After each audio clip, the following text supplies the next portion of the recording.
네, 이제 특강 두 번째 순서를 시작하겠습니다. 다 같이 조용한 기도를 들으시겠습니다.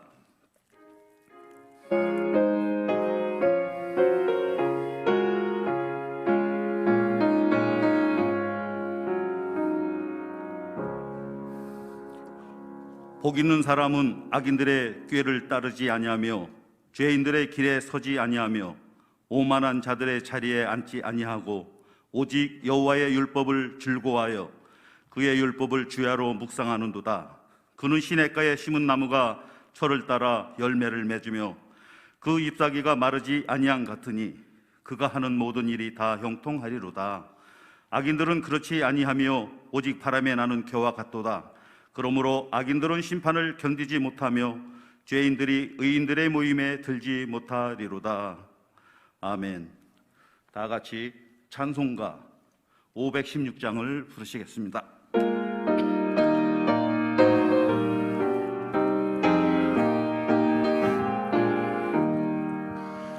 옳은 길 따르라 이 길을 세계 만민의 참된 길 이 길 따라서 살기를 온 세계에 전하세 만 백성이 나갈 길 어두운 밤 지나고 동 뜬다 바람이 보아라 저 빛 주 예수의 나라 이 땅에 곧 오겠네 오겠네 주 예수 따르라 승리의 주 세계 만민이 나아갈 길과 진리 요새 생명 내 창검을 부수고 다 따르라 화평화 어두운 밤 지나고 동 튼다 바람이 보아라 저 빛 주 예수의 나라 이 땅에 곧 오겠네 오겠네 놀라운 이 소식 알리어라 세계 만민을 구하려 내 주 예수를 보내신 참 사랑의 하나님 만 백성이 따를 길 어두운 밤 지나고 동 튼다 바람이 보아라 저 빛 주 예수의 나라 이 땅에 곧 오겠네 오겠네 고난길 헤치고 찾아온 길 많은 백성을 구한 길 모두 나와서 믿으며 온 세상이 마침내 이 진리에 살겠네 어두운 밤 지나고 동 튼다 바람이 보아라 저 빛 주 예수의 나라 이 땅에 곧 오겠네 오겠네. 남성교회 서울라면의 연합회 부회장 최석도 장로님께서 기도해 주시겠습니다.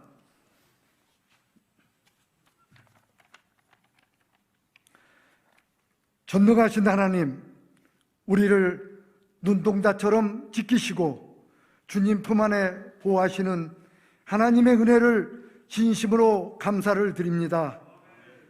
지금 세계적으로 코로나로 인하여 공포와 절망 중에 많은 사람들이 빠져 있고 특히 하나님을 믿는 교회와 성도들도 앞으로 나가는 방향을 잃고 있는 이런 위기 때 남성교회 전국연합회에서 사랑으로 화합하여 선교에 앞장서는 남성교회란 주제로 온라인 영적 동계 수련을 하오니 전능하신 하나님께서 이곳에 임재하사 우리 모두에게 하나님의 음성을 듣고 주님을 닮아가고 주님과 동행하여 남성교회가 새로워지는 성령의 역사가 일어나 영적으로 흔들리는 우리에게 영적인 방향을 알려주는 귀한 수련회가 되게 하여 주시옵소서. 그리고 우리가 이 세상을 본받지 아니하고 주님의 선하시고 기뻐하시고 온전하신 뜻을 분별하여 우리의 삶을 주님께 드리게 하옵소서.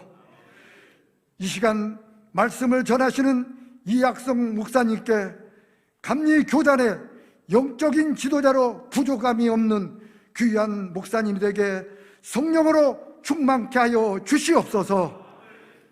말씀을 듣는 우리 모두가 은혜가 넘치고 말씀이 주님의 음성으로 들리며 우리가 있는 곳에서 모두가 은혜 받고 심령이 새롭게 변화되게 하옵소서. 이 일을 위하여 수고한 회장, 준비위원장을 비롯 모든 임원진들의 수고와 노고를 기억하사 하나님께서 크게 축복하여 주시옵소서. 모든 일정이 끝날 때까지 하나님께서 친히 역사하시고 동행하여 영광 받아 주시옵소서. 우리를 사랑하시고 복 주시기를 좋아하시는 예수 그리스도의 이름으로 기도합니다. 아멘.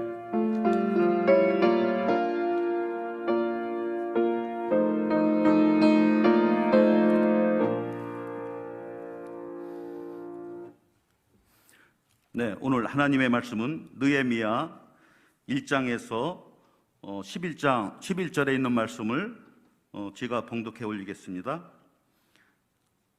1장 1절에서 11절에 있는 말씀입니다.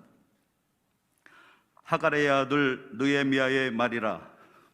아닥사스다 왕 제20년 기슬루월에 내가 수산궁에 있는데 내 형제들 가운데 하나인 하나니가 두어 사람과 함께 유다에서 내게 이르렀기로 내가 그 사로잡힘을 면하고 남아있는 유다와 예루살렘 사람들의 형편을 물은즉 그들이 내게 이르되 사로잡힘을 면하고 남아있는 자들이 그 지방 거기에서 큰 환난을 당하고 능력을 받으며 예루살렘 성은 허물어지고 성문들은 불탔다 하는지라.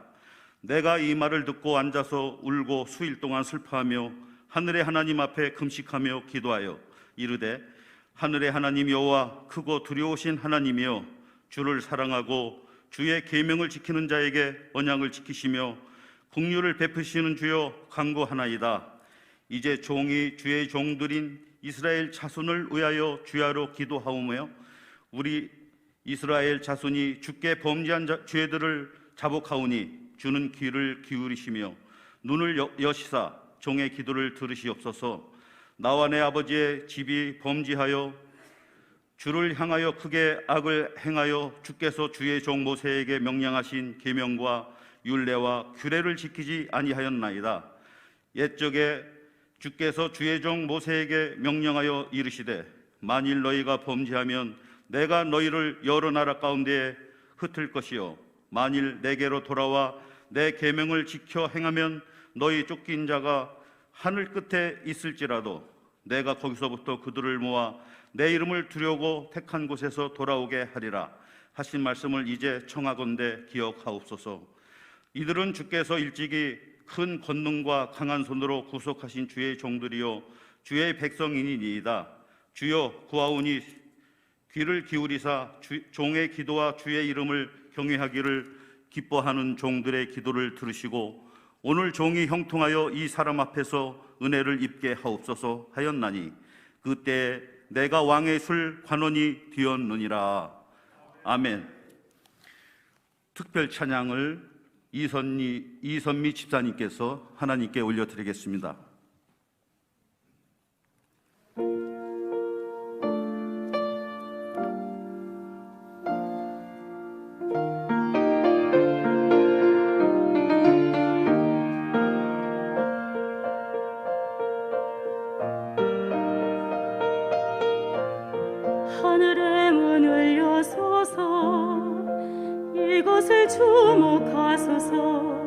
주를 향한 노래가 꺼지지 않으니 하늘을 열고 보소서. 이곳에 임재하소서. 주님을 기다립니다. 기도의 향기가 하늘에 닿으니 주여 임재하여 주소서. 이곳에 오셔서 이곳에 앉으소서. 이곳에서 드리는 예배를 받으소서. 주님의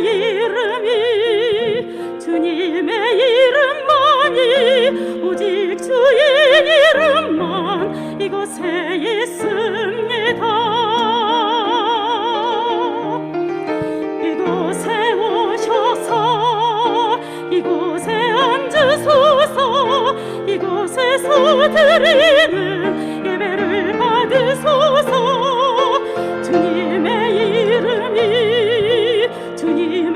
이름만이 오직 주의 이름만 이곳에 오셔서 이곳에 앉으소서. 이곳에서 드리는 예배를 받으소서. 주님의 이름만이 오직 주의 이름만 이곳에 있습니다.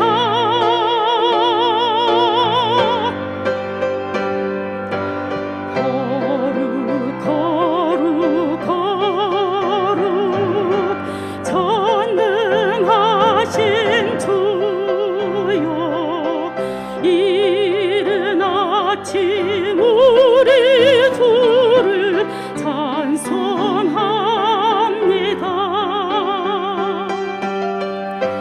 거룩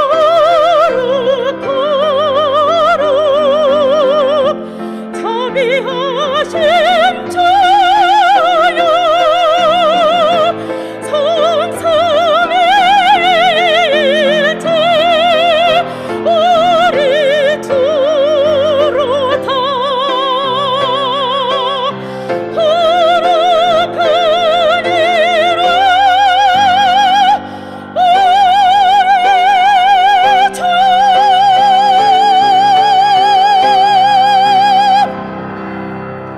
아멘. 네, 우리 이선미 지사님께 박수 한번 크게 해주시면 고맙겠습니다. 네, 이제 말씀 들을 시간입니다. 무너진 성벽을 재건하게 하소서라는 제목으로 배강교회를 담임하시는 이학성 목사님께서 말씀 선포해 주시겠습니다. 우리 목사님 나오실 때 아멘으로 환영해 주시면 고맙겠습니다. 아멘. 주님의 은혜와 그리고 또한 위로가 영상으로 온라인으로 동계수련회에 참여하는 우리 기독교 대한감리회 믿음의 권속들을 위해 함께 하시기를 축복합니다. 또한 이 민족 위에 함께 하기를 간절히 소원합니다. 이스라엘 민족이 가나안 땅을 차지하는 것은 정말 기가 막힌 일이었습니다. 자기들의 수고한 것은 없었습니다. 전적인 하나님의 은혜였고, 그래서 기적의 선물이었고 은총의 선물이었습니다. 안타까운 것은 이 기적의 선물과 은총의 선물을 대대손손 유지하고 누리고 그 축복을 관리해야 되는데 축복 관리를 제대로 하지를 못했습니다. 그래서 솔로몬의 아들 르호보암이 통치할 때부터 이스라엘은 남유다와 북이스라엘로 갈라지게 되었습니다. 북이스라엘 왕 여로보암을 비롯해서 19명이 왕위에 올랐었는데 BC 722년경에 아수르에 의해서 멸망을 당하게 되지요. 한편 남유다는 20명의 왕들이 차례로 왕위를 갖고 통치를 했습니다마는 BC 586년경에 느부갓네살 왕에 의해서 바벨론의 군대에 의해서 완전하게 멸망을 당하게 됩니다. 이스라엘의 모든 고관들과 대작들은 다 바벨론의 굴비 엮이듯이 포로로 끌려가게 되었고, 아마도 많은 사람들은 죽기도 했겠지요. 또 다른 곳으로 도망가서 그 축복의 땅, 그들의 그 알량한 자존심, 자존감 다 무너져버린 채 축복의 땅이 폐허가 돼버리고 말았습니다. 얼마나 고통스러웠을까요? 나라를 잃어버린 고통도 컸겠지만 영적인 모멸감이 너무나 컸을 거라고 생각을 합니다. 그들이 바벨론 포로를 겪으면서 그들이 이런 고민을 하기 시작을 했습니다.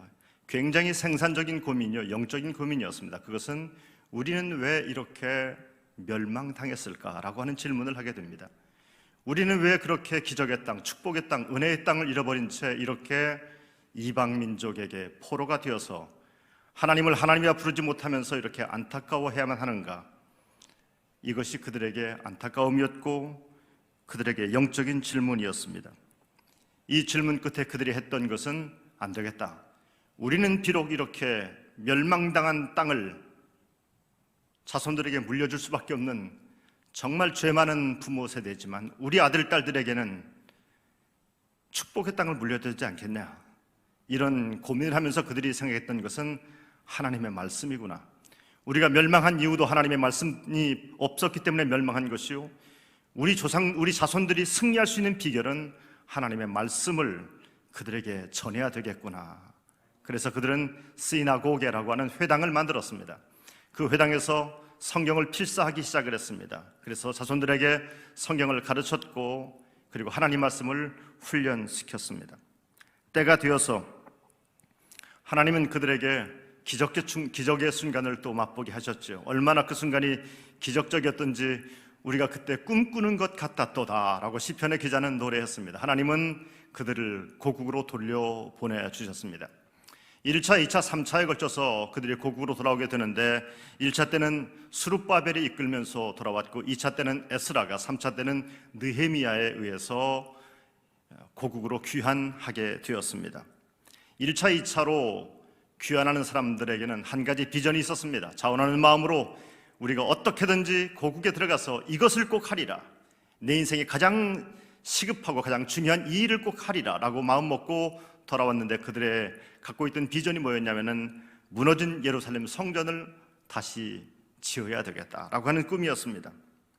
그런데 그들이 뭐 갖고 있는 게 있겠습니까? 포로 생활했는데 뭐 거기서 돈 좀 모았다고 몇 푼이나 모았겠습니까? 그렇게 많은 것도 가져오지 못한 채 그렇게 돌아왔습니다. 가진 돈도 없고 그런 상태에서 성전을 건축한다는 것이 무슨 돈 없이 숟가락 빨면서 할 수 있는 건 아니지 않습니까? 무척 어려웠을 것입니다. 또한 극한 반대도 있었고 또 끈질긴 방해 때문에 한 15년 동안이나 성전 공사가 잠깐 중단된 적도 있었습니다. 그렇지만 그럼에도 불구하고 성전이 완성되면은 우리가 하나님께 예배할 수 있어. 성전만 지으면 우리는 정말 하나님께 온전히 예배하는 백성으로 회복될 수 있어라고 하는 거룩한 비전을 가지고 그들은 성전 재건 공사에 매진하였습니다. 성전이 한 계단 한 계단 한 층 한 층 올라갈 때 그들이 얼마나 설렜을까요? 지금 내가 굶더라도 이 성전이 올라가면은 내 인생은 축복이 될 거야. 우리 자손들은 하나님의 축복받은 백성이 될 거야 라고 하는 거룩한 꿈과 함께 성전 공사는 계속되었습니다. 이것만 마치면 고생 끝 행복 시작이야. 아마도 그렇게 생각을 하지 않았겠습니까? 그런데 성전은 완공되었는데 그런데 이상한 게 생겨났습니다. 뭐냐면은 성전은 완성되었는데 내 현실은 그대로인 것 같아요. 어쩌면 더 어려운 것 같아요. 성전을 재건하느라고 내 물질과 내 노력과 시간을 다 쏟다 보니까 가진 게 이제는 아무것도 없는 개털이 된 겁니다. 이게 도대체 뭘까? 성전만 재건되면 내 인생에 꽃피는 춘사물이 될 줄 알았는데 내 인생이 이렇게 아무것도 남지 않은 인생이 되어버린 것에 대해서 그들은 실망하게 되었습니다. 누가 그들에게 돈을 줬겠습니까? 식량을 갖다 줬겠습니까? 정말 내가 하나님 앞에 나와서 예배드릴 수 있다고 하는 점은 굉장히 흥분되고 기분 좋은 일인데 나머지 것은 형편없었습니다. 오히려 포로 생활할 때보다 훨씬 못했을 거라고 추측해 볼 수가 있습니다. 그래서 그들이 택한 방법이 뭡니까? 그렇게 꿈에도 사모했던 예루살렘 성전 공동체를 포기하고 그들은 각각 먹고 살 길을 찾아서 흩어지게 되었습니다. 바벨론에서 1차, 2차 포로로 돌아올 때 우리는 꿈꾸는 것 같았도다 라면서 설레었고 흥분했던 그 위대한 열망은 안타깝지만 실망으로 바뀌어지게 되었습니다. 이게 도대체 뭔가? 야, 우리가 이런 꼴 보려고 이런 개고생했나? 이런 생각을 하지 않았겠습니까? 분명히 하나님 앞에서 순전하고 올바른 결단을 하고 여기까지 온 것은 분명한 사실입니다만은, 그러나 그들에게 돌아왔던 현실은 아무것도 없었습니다. 더 고통스러웠습니다. 너무나 지쳐 있었기 때문에 더 이상 기다릴 만한 마음의 여유도 없었고, 또 현실을 옳고 그른 것을 분별할 수 있는 영적인 분별력조차도 그들에게는 남아있질 않았습니다. 결국 그 위대한 열망을 갖고 찾아왔던 이스라엘 민족들이 다시 뿔뿔이 흩어지게 됩니다. 한때 하나님이 주신 꿈에 모든 것을 걸었던 사람들이 눈앞에 당면한 먹고 살 문제 때문에 마음과 생각을 거기에 맞추다 보니까 그들이 흩어지게 된 겁니다. 그들은 꿈을 꿨던 사람들이었습니다. 그런데 꿈이 타락합니다. 여러분, 이 일은 우리들에게도 얼마든지 벌어질 수 있는 사건입니다. 우리는 복의 근원이신 하나님을 바라보며 살아갈 백성들입니다. 그런데 우리가 언제부턴가 하나님을 바라봐야 되는데 하나님이 주신 것을 바라보기 시작을 했습니다. 왜 나는 교회를 다니는데 아프지? 왜 나는 교회를 다니는데 사업이 이렇게 어렵지? 왜 나는 믿음 생활 잘하는데 믿음 생활 형편없이 하는 저 사람의 아들, 딸보다 내 아들, 딸들이 더 안 될까? 라면서 자꾸만 하나님이 나에게 주신 어떤 축복에 초점을 맞추다 보니까 우리 안에 어떤 일이 벌어지게 되면은 꿈을 잃어버리게 되는 겁니다. 하나님을 바라볼 때는 하나님이 나에게 주신 위대한 꿈을 쫓아서 달려가고 기도했는데, 하나님이 나에게 주신 축복만을 바라볼 때는 나보다 좀 센 놈 만나면, 나보다 돈 좀 많이 있는 사람 만나면은 왠지 기죽고, 마치 세상에서 나만 버림받은 것 같은, 나만 축복받지 못하는 사람처럼 그렇게 외롭고 고독한 삶을 살고 있다라고 푸념할 때가 있었습니다. 느헤미야가 자기 형제인 하나니를 통해서 이 당시 예루살렘의 이야기를 전해 듣습니다. 3절은 이렇게 말합니다. 그들이 내게 이르되 사로잡힘을 면하고 남아있는 자들이 그 지방 거기에서 큰 환난을 당하고 능욕을 받으며 예루살렘 성은 허물어지고 성문들은 불탔다 하는지라 라고 말합니다. 여기에서 큰 환난을 당하고 라고 하는 말은 두 가지 의미가 담겨져 있어요. 한 가지는 큰 재앙 가운데 있었다라고 하는 뜻이요, 또 한 가지는 안타깝지만 커다란 죄악 속에 예루살렘 백성들, 하나님의 백성들이 커다란 죄악 속에, 커다란 재앙 속에, 재앙과 죄악 속에 머물러 있었다라고 얘기하고 있습니다. 여러분, 그렇게 거대한 위대한 하나님의 꿈을 꿨던 사람들이었습니다. 그런데 그들이 죄악 가운데 거하게 되는 겁니다. 이것이 인생의 비극입니다. 한때는 하나님을 위해서 충성하겠다고, 한때는 하나님의 영광을 위해서 주님의 몸된 교회의 부흥을 위해서 내 인생을 다 바치겠다고 말했던 그 헌신자들의 타락은 이렇게 형편없어지는 겁니다. 근데 그 사람들이 갑자기 무슨 마약을 했다든지 도박을 했다든지 그렇게 해서 축첩을 했다든지 그렇게 해서 타락한 것이 아니라, 하나님을 바라보지 못하고 하나님이 주신 것만 바라보면은 여러분도 저도 그렇게 타락할 수밖에 없는 실존을 갖고 있다는 것을 우리는 인정해야만 합니다. 성전을 짓기 위해서 예루살렘에 돌아올 때 그들이 얼마나 떨렸을까요? 얼마나 흥분됐을까요? 그래, 내 인생의 마지막은 주님의 성전을 짓는데 내 인생의 마지막을 불태우리라. 그런데 그렇게 말했던 그들이 죄악 가운데 거하게 됐고 그들이 타락하게 됐던 겁니다. 여러분, 그들이 타락하고 싶어서 타락했겠습니까? 너무 힘들었던 거예요. 힘들다 보니까, 여러분 안 그래요? 목구멍이 포도청이라고 그러잖아요. 너무 힘드니까 나에게 먹을 것을 줄 것, 그 먹을 것에 관심을 두는 것은 우리들은 어쩔 수 없는 인생입니다. 그럴 수밖에 없습니다. 그런데 그러다 보니까 하나님의 거룩한 꿈을 잃어버리게 됐던 겁니다. 여러분, 하나님의 거룩한 비전을 잃어버리면 어떤 도전이나 동기부여에도 사람들은 의욕이 생겨나지 않습니다. 어디로 가야 될지, 그리고 내가 어디로 가고 있는지조차도 안타깝지만 분간하지 못합니다. 기억하십시오. 거룩한 꿈을 꾸는 일을 하지 않으면 우리는 그 자리에 타락한 꿈이 채워진다는 것을 잊지 말아야 할 것입니다. 저는 이 코로나 사태를 맞이하면서 여러분과 저에게 꿈이 도대체 어떤 꿈인가? 이 땅의 교회는 개척교회 목회를 하는 목사인 저는, 그리고 그런 교회들을 섬기고 있는 여러분들은 과연 어떤 꿈을 갖고 있는지 꿈을 한번 점검해 볼 수 있는 기회가 되기를 바랍니다. 이구동성으로 목사들은 말합니다. 교회가 부흥되어야 된다고. 사람들이 많이 모이고 예산이 많이 모여지게 되고, 허름한 교회들은 빨리빨리 새로운 교회, 근사한 교회, 주차장 넓은 교회로, 아주 교회의 퍼실리티가 아주 좋은 교회로 빨리 좀 바꿨으면 좋겠다고들, 그게 소원이라고들 그렇게 말합니다. 더 나아가서 우리 교회가, 내가 섬기는 교회가 우리 교단 안에서 영향력 있는 교회가 되기를 그렇게 원하고 있습니다. 여러분, 우리는 지금 누구의 꿈을 꾸고 있습니까? 우리는 이것을 꿈이라고, 목회의 꿈이라고 말하고 있지만 하나님 앞에서 냉정하게 고백해 보면은 내 꿈입니다. 내 욕망입니다. 내 야망입니다. 욕망도 야망도 다 꿈은 분명한 꿈입니다. 그러나 욕망과 야망은 안타깝지만 나로부터 시작된 꿈입니다. 성경이 말하는 꿈이라고 하는 것은, 비전이라 하는 것은 나로부터 시작된 것이 아니라 하나님이 나에게 주신 것이 있어요. 하나님이 나에게 주신 꿈이 있어요. 그 꿈이 이 땅의 교회 위에, 목회하는 목사 위에, 이 교회를 섬기고 있는 교인들에게 그 꿈이 있는지를 저는 묻고 싶습니다. 기억하십시오.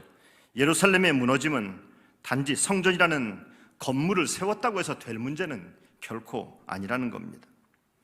무너진 성벽은 단순하게 예루살렘 외곽을 쌓고 있는 적들의 침략을 막을 수 있는 그 성벽이 무너진 것만을 의미하는 것은 결코 아니라고 하는 말씀입니다. 꿈을 꾸기를 포기한 사람들이 타락한 꿈을 꾸고 있는 그 자리가 바로 무너진 성벽입니다.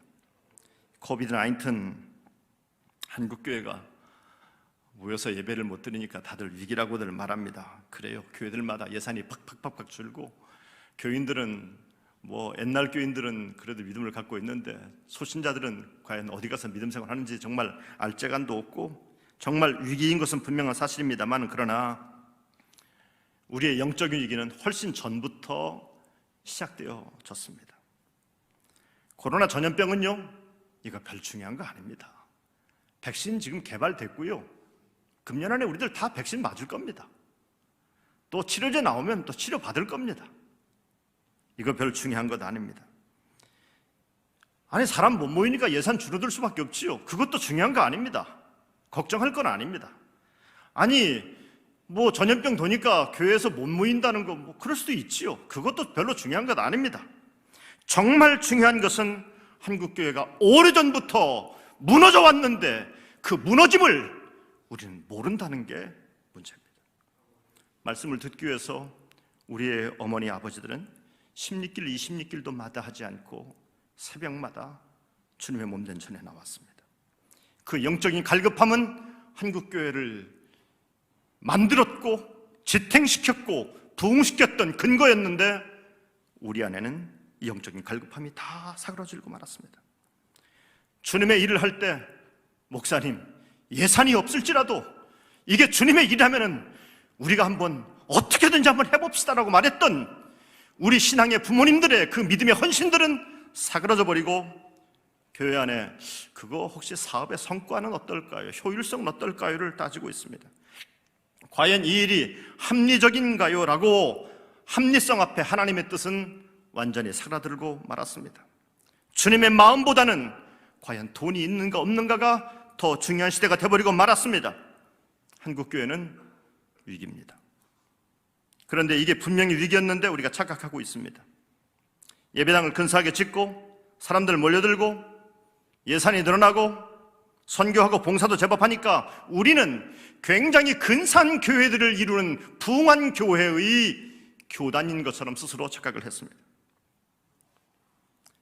한국교회만큼 성경 공부 많이 하는 교회가 또 있나요? 한국교회만큼 성경 필사 많이 하는 전 세계 나라가 있나요? 그렇게 성경 필사를 수십 번 하고 성경을 몇십 번 읽고 평생을 한 번도 빠짐없이 예배에 참석하고 교회에 이렇게 충성했다라고 나는 꽤 근사한 교인이라고 생각을 하고 있습니다.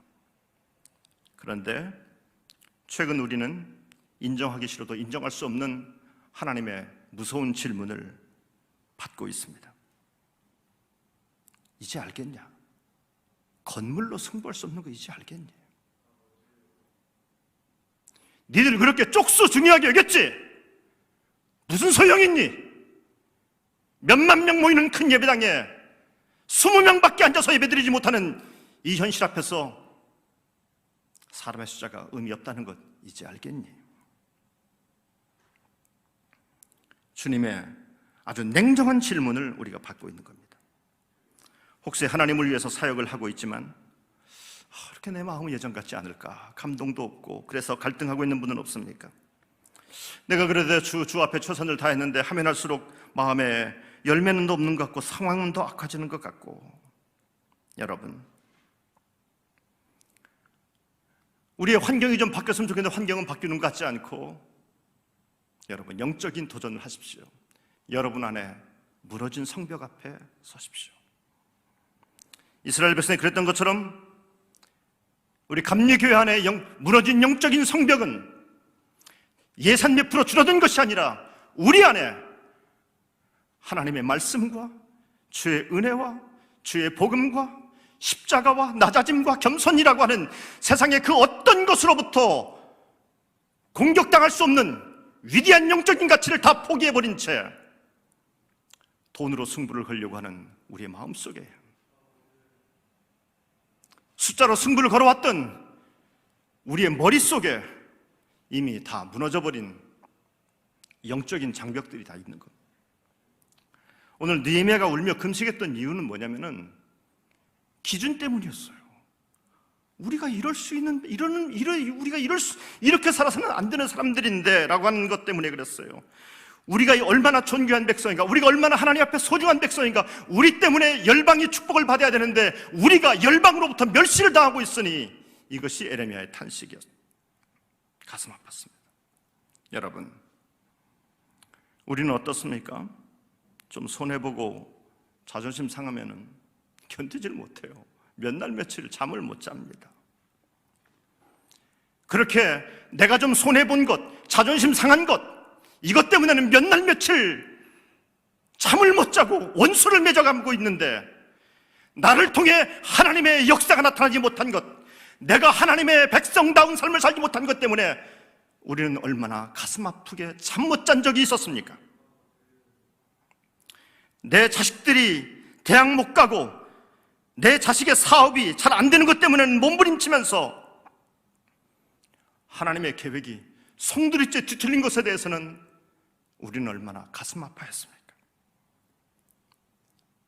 목사인 저에게 하나님의 백성의 기준이 없었던 겁니다. 성도 여러분들에게도 하나님의 백성으로서의 기준이 없었습니다. 교회 인원 덜 모이고 재정 주는 걸 가지고 울 것이 아니라 교회가 주님이 원하시는 교회가 되지 못한 것 때문에 우리는 울어야 합니다. 내가 하나님의 백성답지 못한 것 때문에 내 가슴이 찢어져야만 합니다. 하나님의 존귀한 백성들이 어둠의 백성들과 전혀 다를 바 없이 오늘도 어쩌면 더 심각하게 그들보다 더 많이 상식에 반하는 일들을 저지르며 살고 있는, 기준 없는 삶을 살고 있는 나 자신 때문에 우리는 울어야 합니다. 느헤미야는 아주 기준이 분명한 사람이었어요.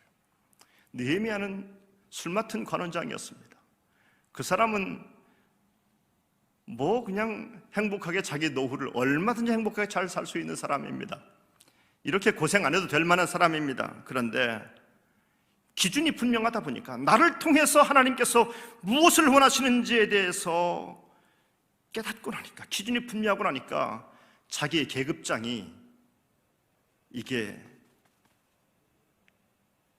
계급장이 말입니다, 쟁기였어요. 도구였어요. 하나님 나에게 이 계급장을 붙여준 이유는 쟁기질 안 하고 붙여줬구나. 하나님이 나에게 이 직분을 주신 것은 나에게 하나님이 기뻐하는 그 자리에서 하나님의 영광을 위해서 쓰임 받으라고 나를 부르셨구나라고 생각을 했던 겁니다. 그래서 느헤미야는 통곡하고 있습니다. 여러분, 우리의 모습을 한번 봅시다. 좀 더 많은 돈을 갖고 싶고 좀 더 유명해지고 싶습니다. 저도 마찬가지입니다. 이거에 대해서 아니라고 말할 사람이 누가 있겠습니까? 그런데 여러분, 우리는 인간이기 때문에 그런 마음이 없을 수는 없어요. 그러나 하나님의 자녀답게 살아가는 여러분 자신의 모습을 더 키워야 될 줄로 믿습니다. 하나님의 자녀답게 살 때는 때로는 고난도 옵니다. 모함도 듣기도 하고 역경도 오기도 합니다. 그럼에도 불구하고 내가 십자가 붙잡고 하나님, 오늘도 내가 하나님의 자녀답게 한번 살아보겠습니다라고 하는 이 몸부림이, 이 소금과 빛의 모습이 여러분과 저에게 있게 되기를 주님의 이름으로 축복합니다. 오늘 우리는 우리 시대의 문제의 핵심들을 한번 좀 냉정하게 볼 필요가 있어요. 문제의 핵심을 제대로 간파를 못하니까 대책을 제대로 수립하지 못할 때가 있어요. 여러분, 마르틴 루터, 칼빈, 스빙글리 이런 분들이 종교개혁을 일으키지 않았습니까? 그들이 왜 종교개혁을 왜 일으켰겠습니까? 혹자는 이렇게 말합니다. 그 당시에 16세기 교계가 얼마나 종교적으로 타락했는지, 윤리적으로 타락했는지 몰라요. 그래서 종교개혁을 일으킨 거 아닙니까? 이렇게들 말합니다만 저는 거기에 동의하지 않습니다. 물론 그 당시 16세기 타락상은 정말 말로 못했어요. 성직을 돈 주고 사고요. 또 어떤 사람은 10살도 안 된 애가 추기경이 되는 애도 있었어요. 루터 바로 전세대 교황이었던 알렉산더 6세는요, 첩이 수십 명이 있었습니다. 사생아가 4명이나 있었어요. 그리고요, 성직자 축첩 제도를 만들자고 했어요. 마치 이거 무슨 무슨 매춘굴의 포주처럼 역할을 했던 사람이었어요. 뿐만 아닙니다. 루터 당시에 레오 10세 교황은 어떻습니까? 이 사람은요, 도박을 그렇게 좋아해서 밤새도록 추기경들과 모여서 도박 노릇했어요. 그래서 그 당시 이런 로만 가톨릭 교회의 혐오스러운 모습을 비난했던 도미니칸 수도사였던 사브나롤라라는 분이 그랬어요. 네 자식을 망가뜨리길 원하느냐? 그러면 신부를 만들어라 그랬어요. 그만큼 그 시대가 타락했습니다만은, 그러나 여러분, 만약에 윤리적인 문제였다면은 루터나 칼빈은 가톨릭 교회를 떠나지 않았을 것입니다. 루터와 칼빈이 가톨릭 교회를 떠났던 이유는 윤리적인 문제가 아니라 그들이 잘못된 것을 믿고 있었기 때문에 그런 거예요. 잘못된 것을 믿고 있었어요. 가톨릭은 하나님의 말씀이 있어야 될 자리에 종교적인 의식을 갖다 놨습니다. 은혜가 있어야 될 자리에 인간의 노력을 갖다 놨습니다. 믿음이 있어야 될 자리에 이성을 갖다 놨습니다. 하나님의 영광이 있어야 될 자리에 인간의 영광을 갖다 놨습니다. 이걸 바로잡고 싶었던 겁니다. 지금 많은 사람들이 한국교회 위기를 말합니다. 개혁되어야 한다고 말합니다. 여러분, 그러면서 한국교회는 금권이 난무하고 또 무슨 이상한 일들이 목사의 수준이 떨어지고 다양한 이유들을 많이 됩니다. 반문합니다. 그러면 여러분, 한국교회 목사님들이 아주 실력 있는 목사님들이 다 좋은 대학 나온 목사님들만 다 생겨나고 또 윤리적으로 깨끗하고 그러면 교회가 쓰러질 것 같습니까? 한국교회의 진정한 위기는, 저는 말씀을 준비하면서 이런 생각이 들었습니다. 저는 이건 말씀의 위기다. 말씀의 위기다. 말씀을 듣고 있지만 얼마나 많은 사람이 말씀을 듣습니까? 요즘 CBS, CTS 얼마나 많은 기독교 방송들이 많습니까? 하루 종일 말씀을 들어요. 그런데 말씀을 듣지만 말씀에 순종하지 않는 시대를 살아가고 있습니다. 설교 시간에는 아멘을 하지만은 말씀의 내 안에서 아무런 능력도 행사하지 못하는 능력 없는 시대를 우리가 살아가고 있습니다. 여러분에게 한번, 저에게도 한번 물어봅니다.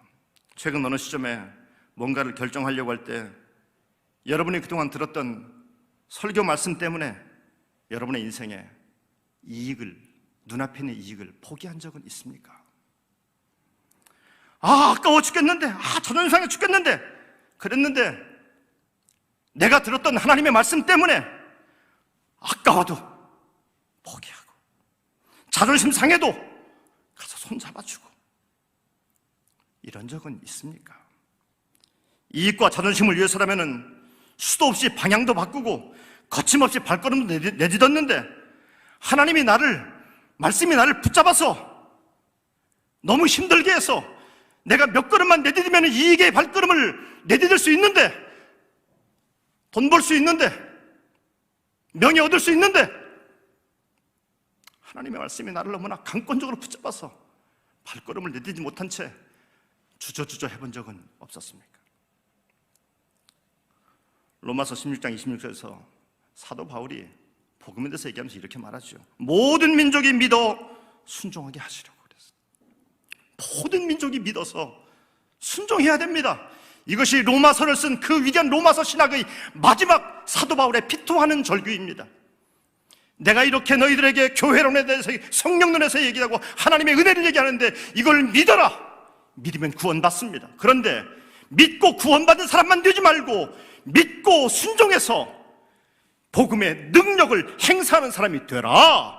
이것이 바울의 피토하는 고백이었습니다. 오늘 우리 시대는 믿고 구원받은 사람은 교회마다 세고 셌습니다.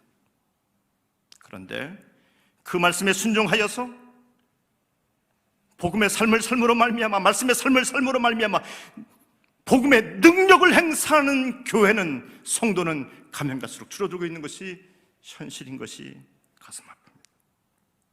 여러분, 하나님의 나라의 이야기, 복음의 이야기를 들으면 세상 사람들은 우리들에게 이렇게 말합니다. 니네나 잘 믿으세요. 그들이 말하는 논리는 이겁니다. 니들이 믿는 하나님의 나라 별거 아니다, 너무 시시한 것 같아 라고 말합니다.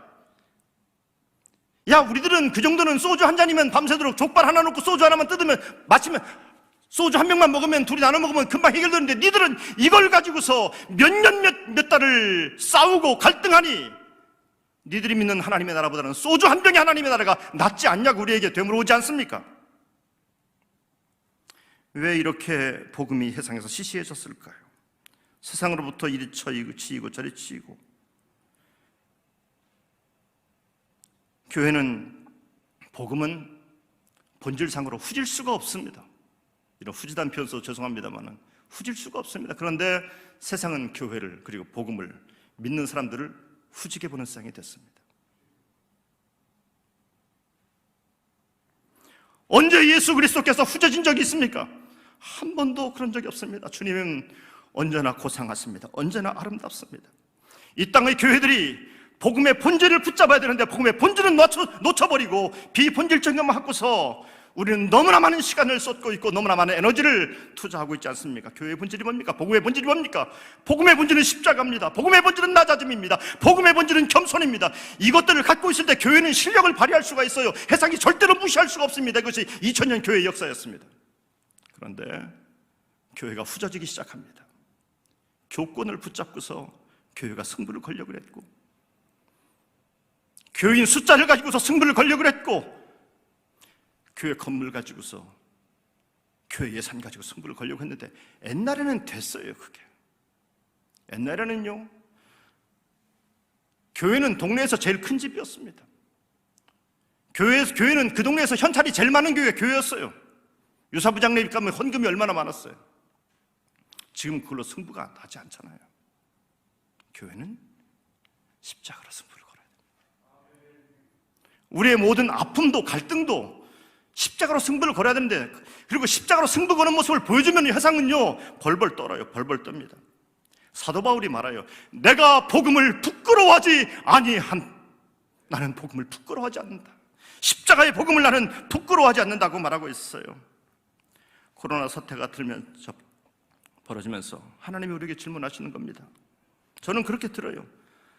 니들 그렇게 건물에 목숨 걸었는데 그걸로 승부 안 나지.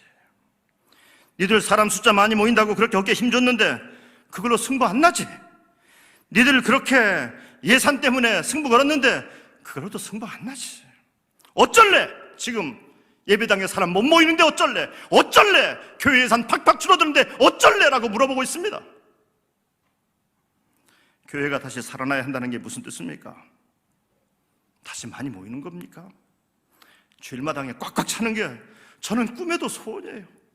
빈 예배당에서 영상으로 설교를 마치고 나면 저는 막 얼마나 공허한지 몰라요. 얼마나 외로운지 몰라요. 막 교인들 보고 싶어서 미치겠어요. 꿈에도 소원입니다. 그런데 그것이 본질은 아니라고 하는 말씀입니다. 말씀을 듣지만 순종하지 않으면 안 됩니다. 우리가 다시 거룩한 교육농처럼 모일 때에는 말씀을 듣기 위해서 모이는 것이 아니라 주님, 이 말씀을 듣고 내가 그 말씀으로 살아가겠습니다. 이 말씀이 내 인생을 바꿀 것입니다. 이 말씀 때문에 내 인생에 어떤 이익이 온다 해도 하나님, 주님 말씀하시면 내가 나아갈 것이요, 주님 말씀하시지 않으면 내가 멈춰설 것입니다. 이 결단을 하기 위해서 우리는 모여야 될 줄로 믿습니다. 바울이 데살로니가에 갔더니요, 데살로니가 사람들이 뭐라고 말하냐면, 예수 안 믿는 사람들이 이렇게 말합니다. 천하를 어지럽게 하는 이 사람들이 여기에도 이름해 라고 말하고 있어요. 우리들의 별명이 뭔지 아십니까? 천하를 어지럽게 한다는 거예요. 여러분 생각했어요. 세상의 이론은 2000년 전에 지금이랑 똑같습니다. 더 많이 갖는 겁니다. 더 많이 갖기 위해서 자기 입에다가 막 볼따구가 터지도록 집어넣고서도요, 남의 것 뺏어서라도 제 입에 집어넣으려고 그러는 것이 세상의 인류의 역사입니다. 인류의 본능입니다. 그런데 아니, 크리스티아누스 예수쟁이들이 돌아다니는데 이 아들은 우리랑 노는 게 달라요. 그들은요, 노예도 사랑합니다. 그들은요, 없는 자들 때문에 있는 자들이, 자기는 가난해지더라도 없는 자들에게 주기를 원했습니다. 긍휼을 베풀어줬습니다. 그러니까 예수 안 믿는 사람들이 충격을 먹었어요. 쟤들은 뭐지? 야, 니들 뭐냐? 야, 니들 때문에 정말 우리의 생각이 혼돈스러워. 안 그렇겠어요? 교회가 있다는 것은 세상을 혼돈시키기 위한 겁니다. 세상을 어지럽게 만드는 겁니다. 거짓과 권무와 술수와 탐욕과 욕심과 이런 것들이 세상의 진리처럼 판치고 있는 이 땅에 교회가 있다는 것은, 하나님의 백성들이 살아있다는 것은 혼돈스럽게 만드는 거예요. 그렇게 안 살아. 우리는 십자가를 질 거야. 우리는 낮아질 거야. 우리는 남의 것 뺏기 위해 사는 것이 아니라 더 주지 못해서 가슴 아파하는 사람들이 될 거야. 이게 교회라는 얘기입니다. 느헤미야와 이스라엘 백성들이 52일 만에 성벽을 완성하죠. 성벽을 완성한 다음에 느헤미야가 뭐 했습니까? 성벽을 완성시켜야 되는 갈급함보다도 느헤미야에게 컸던 것은 뭐냐면은 하나님의 말씀을 들어야 되겠다. 하나님의 말씀을 들어야 되겠다. 그들이 말씀을 대하는 태도가 바뀌었습니다. 어떻게 말씀을 듣습니까? 6시간 동안 일어서 가지고서 말해요. 여러분, 6시간 동안 일어서서 설교 듣는다는 게 쉽겠습니까? 학사 에스라가 설교하는데 말씀이 있는데 6시간 동안 일어서서 하나님 말씀을 듣는데 동요하지 않고 말씀을 듣습니다. 여러분, 아모스 선지자가 아모스 8장 11절에서 이렇게 말합니다. 보라, 날이 이를지라 내가 기근을 땅에 보내리니 양식이 없어 주림이 아니며 물이 없어 가람이 아니요 여호와의 말씀을 듣지 못한 기갈이라 라고 말했습니다. 부흥이 뭡니까? 부흥은 교인 숫자가 늘어나는 것이 부흥이 아니라 말씀이 없이는 나는 하루도 살 수 없습니다. 이게 부흥입니다. 돈을 많이 버는 게 부흥이 아니에요. 말씀이 없이는 천만금도 나에게는 의미가 없습니다가 이렇게 고백하는 게 부흥입니다. 우리는요, 말씀 없어도 돈 있으면 돼요. 이런 시대를 우리는 살아가고 있습니다.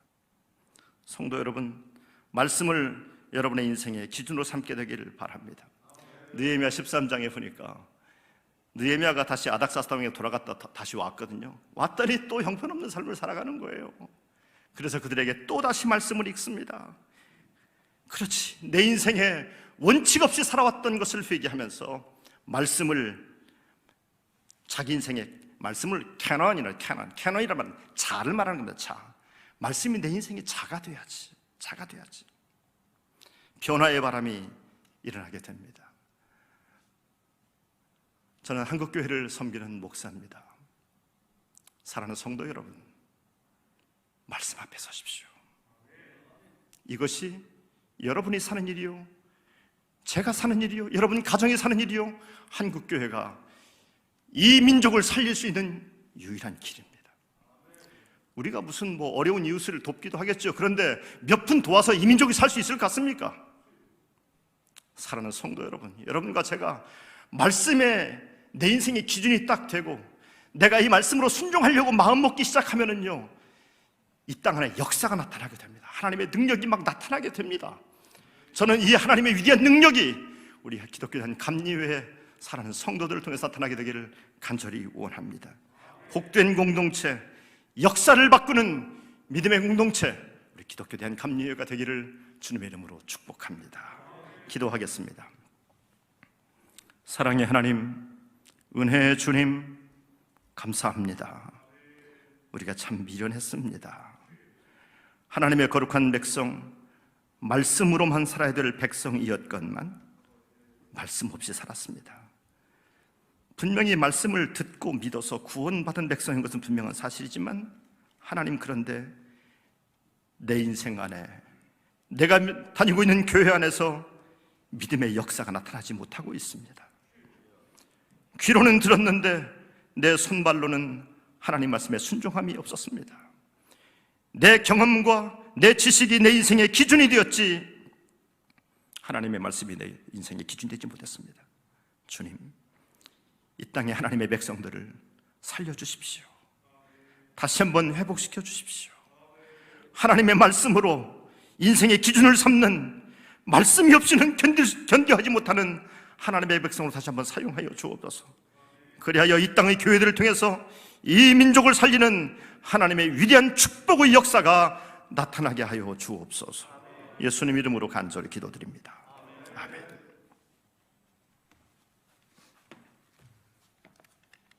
네, 감사합니다. 서울라면의 연합회 총무 이우신 장로님 나오셔서 광고를 해주시겠습니다.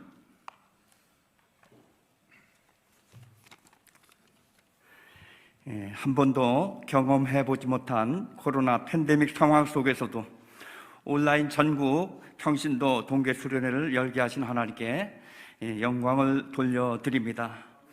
이 시간 귀한 말씀으로 은혜 전해주신 우리 서울남연의 강서동 지방 대광교회를 담임하고 계시는 이학성 목사님께 진심으로 감사의 말씀을 드립니다. 우리 감사의 박수 좀 부탁드리겠습니다. 감사합니다, 목사님. 또한 귀한 찬양을 해주신 이선미 선생님께 감사의 말씀을 드립니다. 박수 좀 부탁드립니다. 감사합니다. 이제 다음 시간은 동계수련회 폐회 예배로 이제 코째교회 김성목 담임 목사님의 말씀 증거가 4시 20분부터 시작이 됩니다. 끝까지 은혜의 시간이 되시기를 바라면서 광고를 마치겠습니다. 감사합니다. 네, 특강 두 번째 시간, 이제 우리 배강교회를 담임하시는 이학성 목사님 나오셔서 축도해 주심으로 예배를 마치겠습니다. 이제는 우리 주 예수 그리스도의 크신 은혜와 하나님 아버지의 무한하신 사랑하심과 성령의 감화 감동하시며 역사하시며 축복하심이 무너진 성벽 위에서 통회하며 울부짖으며 말씀대로 살기를 결단하며 나아가는 주의 백성들 머리머리 위에, 우리 기독교에 대한 감리회 믿음의 성도들의 머리머리 위에, 조국 대한민국 가운데 이제부터 영원토록 함께 하옵시기를 간절히 축원하옵나이다. 아멘.